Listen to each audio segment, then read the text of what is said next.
In the 1980s, President Ronald Reagan gave a series of speeches basically saying that people of the Earth would unite if faced by an out-of-this-world alien threat. I couldn't help but say to him, just think how easy his task and mine might be in these meetings that we held if suddenly there was a threat to this world from some other species, from another planet, outside in the universe. We'd forget all the little local differences that we have between our countries, and we would find out once and for all that we really are all human beings here on this earth together. In our obsession with antagonisms of the moment, we often forget how much unites all the members of humanity. Perhaps we need some outside universal threat to make us recognize this common bound. I occasionally think how quickly our differences worldwide would vanish if we were facing an alien threat from outside this world. At the time, nobody knew exactly what he meant, but they thought that he meant well. It wasn't until the 1990s when George H.W. Bush started to push the New World Order to the public that people began to understand the unity that Ronald Reagan spoke about. Out of these troubled times, our fifth objective, a new world order, can emerge. We have before us the opportunity to forge for ourselves and for future generations a new world order. When we are successful, and we will be, we have a real chance at this new world order. It is a big idea, a new world order. Such is a world worthy of our children's future. A world in which there is the very real prospect of a new world order. And that's why I wanted to speak to you today about the new world taking shape around us, about the prospects for a new world order now within our reach. I'll be talking in some detail about the possibility of a new world order, the quest for the new world order. New world order. The new world order really is a tool for addressing a new world of possibilities. It wasn't exactly the kind of unity that would benefit the masses, but the elite, as they would have us united under the control of a one-world government, a one-world religion, a one-world everything. So we have a solid connection between the New World Order and an alien invasion, especially since George H.W. Bush was vice president to Reagan and his successor. It even goes in order: alien invasion, New World Order; alien invasion, New World Order. If suddenly there was a threat to this world from some other species, from another planet, outside in the universe.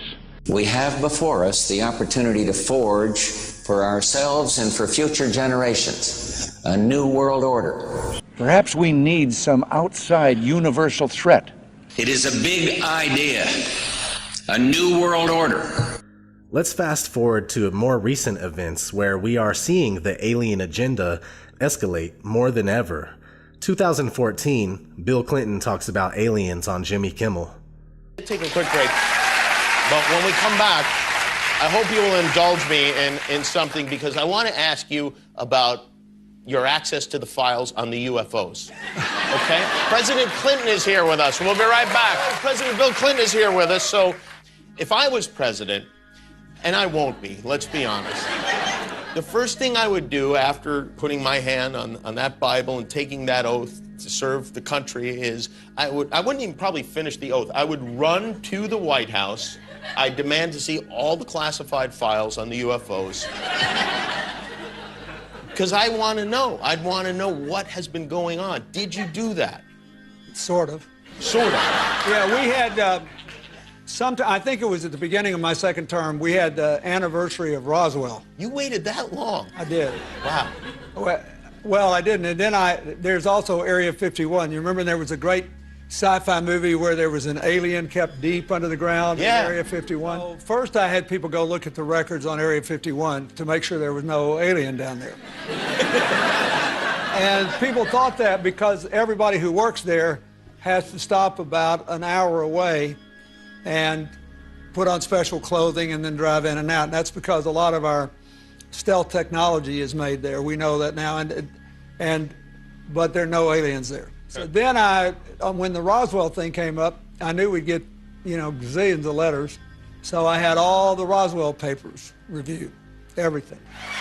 Well, I think, look, what do we know? We know now we live in an ever-expanding universe. We know that there are billions of stars and planets literally out there, and the universe is getting bigger. We know from our fancy telescopes that just in the last 2 years, more than 20 planets have been identified outside our solar system that seem to be far enough away from their suns and dense enough that they might be able to support some form of life. So it makes it increasingly less likely that they might be able to support some form of life. So it makes it increasingly less likely that we're alone. Oh, you're trying to give me a hint that there are aliens. No, I'm trying to tell you I don't know. Oh, you're trying to give me a hint that there are aliens. No, I'm trying to tell you I don't know. Oh. But if we were visited someday, I wouldn't be surprised. I just hope that it's not like Independence Day. Yeah, right. That it's a conflict. Well, now we have friendly Maybe the only way to unite this incredibly divided world of ours. They're out there. We better think of how all the differences among people on Earth would seem small if we felt threatened by a space invader. That's the whole theory of independence. You're right. Everybody gets together and makes nice and, Perhaps we need some outside universal threat. 2015, Barack Obama talks about aliens on Jimmy Kimmel. This is something I feel like, if I was the president, and it's unlikely that that is ever going to happen. You never know. If I was the president... It was unlikely that I was going to be president. The moment I was inaugurated, my hand would just, it'd still be hot from touching the Bible, and I would immediately race to wherever they have the files about Area 51 and the UFOs, and I go through everything to find out what happened. Right. Did you do that? That's why you will not be president. Because that's the first thing that you would do. The aliens won't let it happen. You reveal all their secrets. They exercise strict control over us. Now, there are a lot of people that are going to examine your facial expressions here, every twitch, everything, and say, and of course, so did you look? Did you see? Did you explore? I can't reveal anything. Oh, really? Because President Clinton said he did go right in, and he did check, and there was nothing. Well, that's what we're instructed to say. All right. 2016, Hillary Clinton talks about aliens on Jimmy Kimmel.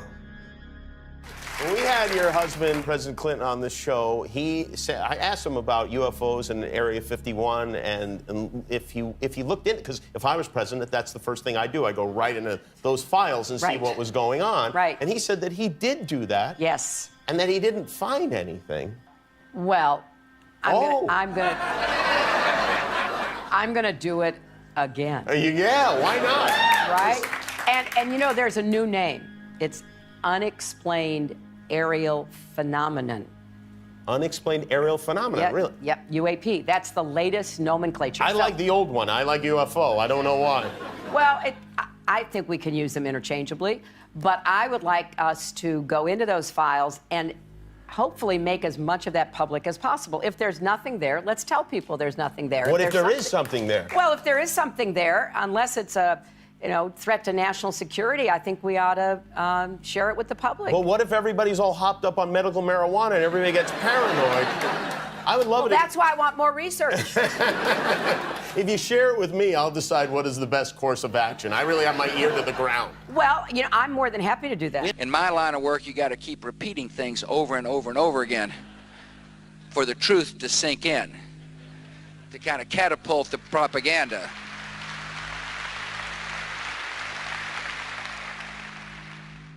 So you see, what used to pass for a tinfoil hat theory is now being pushed by the mainstream and accepted on a wide scale. In fact, the popular theoretical physicist Michio Kaku seems to be a pawn for programming the masses with the belief in aliens. A crisis of leadership. We've been talking about this all week. But what if there was some sort of outer space crisis? An alien invasion sounds crazy, perhaps, but then who thought we'd ever see the stock market swing 5% a day all week long? So maybe it's not as far-fetched as it sounds. If aliens invaded, who would step up to lead us in that fight, and could we even win? That's just one of the questions the Discovery Channel's new series, Curiosity, looks at. Joining me now is physics professor Michio Kaku, who is a consultant for the series. Professor, welcome. The biggest question before we get any invasion is, do aliens even exist, and how would we know? Well, the Kepler satellite currently orbiting in outer space has identified about 50 planets that seem very much Earth-like. In fact, every week we discover another Jupiter-sized planet in outer space.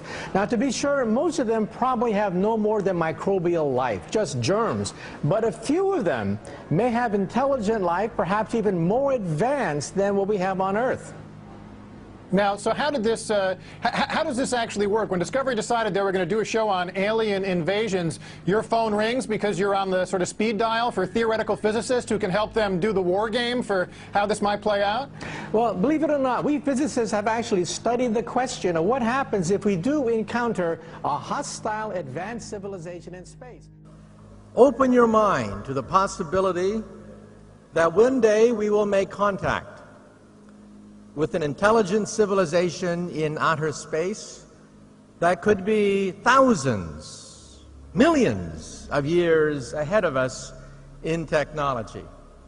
The Kepler satellite has identified 2,000 planets orbiting other star systems. So tonight, when you look at the night sky, realize that somebody could be looking back at you. Now, if there is a life form out there, they could be literally millions of years ahead of us. The universe is 13.7 billion years old, so a million years is nothing compared to the age of the universe. I mean, we have nothing to offer them. Are we going to get answers in our lifetime about this? Well, next we're going to focus our radio telescope to see whether we can eavesdrop on their I Love Lucy. Maybe they too have, Leave It to Beaver and TV shows like that. So we're going to focus our radio efforts now on this star to see whether there's any regular radio emissions from that planet. Oh, it's so exciting. Michio, thank you so much for joining us. Yeah, my pleasure. The big question of, do you think there's intelligent life elsewhere out there? Do you think there is? And if there is, do you think it's visited us before? Well, the big question is there intelligent life on the Earth? And I think not, by looking at the presidential debates. However, we have to look at the fact that just this week, NASA released the fact that 1,200 planets were discovered by the Kepler satellite just this past week. We always learned in school that there were 9 planets if you wanted to include Pluto. Yes, if you did or if you didn't want to. But with all the newfangled telescopes out there and in space, the discoveries seem to keep coming. So Linda Schmidt tells us about NASA's biggest haul yet. NASA's Kepler Space Telescope has made a groundbreaking discovery: 1,284 new planets. This NASA animation shows that it is the single largest collection of planets that have ever been found. I think it's really exciting to find that when you look up in the stars, at the stars at night, many of those stars have planets just like our solar system. And now we know that for sure. And so we now know that perhaps there are 1 billion Earth-like planets in our backyard, the Milky Way galaxy. Go out tonight and have an existential shock, looking at the night sky, realizing that there are probably 1 billion planets that are Earth-like. I think I only had to memorize 8 of them in school. I think I got off easy. Right.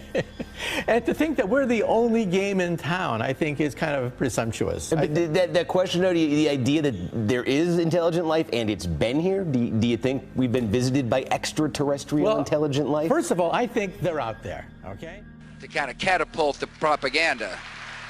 Whenever a mainstream scientist says anything about anything, there are millions upon millions of people willing to form their belief system around the statements of that scientist. So here we are in 2016, and when you look at any online poll as to whether aliens exist or not, the belief in aliens always wins by more than half. So we have passed the tipping point for critical mass, which perfectly sets the stage for a Project Bluebeam fake alien invasion. Even though what we call outer space is not what we think it is, and we have never been to the moon or past low Earth orbit for that matter, NASA admits this on numerous occasions while you're not even paying attention. NASA's next spacecraft, already being built and tested across America, will do those things and more.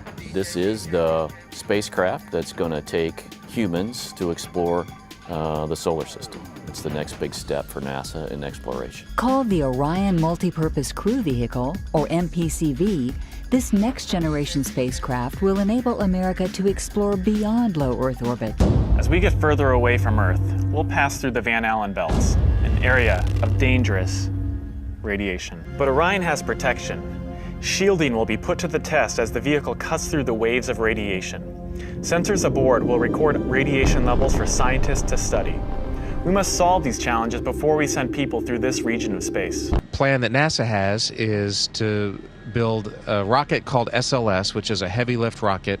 It's something that is much bigger than what we have today, and it will be able to launch the Orion capsule with humans on board, as well as landers or other components to destinations beyond Earth orbit. Right now, we only can fly in Earth orbit. That's the farthest that we can go. And this new system that we're building is going to allow us to go beyond and hopefully take humans into the solar system to explore. So the moon, Mars, asteroids, there's a lot of destinations that we could go to, and we're building these building block components in order to allow us to do that eventually.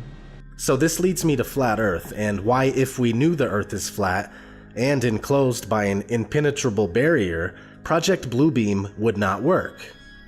If we all understood the truth about where we live, most likely the belief in aliens would be very rare. But since they lie to us and would have us believe that there are billions of galaxies and billions of other planets, the belief in intelligent extraterrestrial life becomes the norm. Not only that though, outer space and alien programming have been underway for quite some time. From a trip to the moon in 1901 to 10 Cloverfield Lane in 2016, the Tavistock Institute and Hollywood have been hard at work trying to introduce the masses to new ideas and manufacture our opinions. They've done a great job. We went from knowing that aliens don't exist to believing in aliens 100% without a shred of evidence. UFOs, on the other hand, are very real, unidentified flying objects. But all it is suppressed top-secret government and military technology. They will utilize these top-secret crafts to trick us into believing in an alien threat. They will also use holographic projections and something like the silent subliminal presentation system that can beam voices into our heads, which has already been patented for years now. Look it up. While you're at it, look at hologram technology that's already been used to show Michael Jackson on stage and even Tupac performing as well. One last note, pay attention to the timing of alien programming. For instance, Hillary, our next president, talking about aliens on talk shows and promising to disclose classified information about extraterrestrials when in office, and the release of Independence Day 2. The timing of these things says a lot in itself. This has been ODD TV. Thanks for watching. Check out my video on my vlog channel about Project Bluebeam for further insight.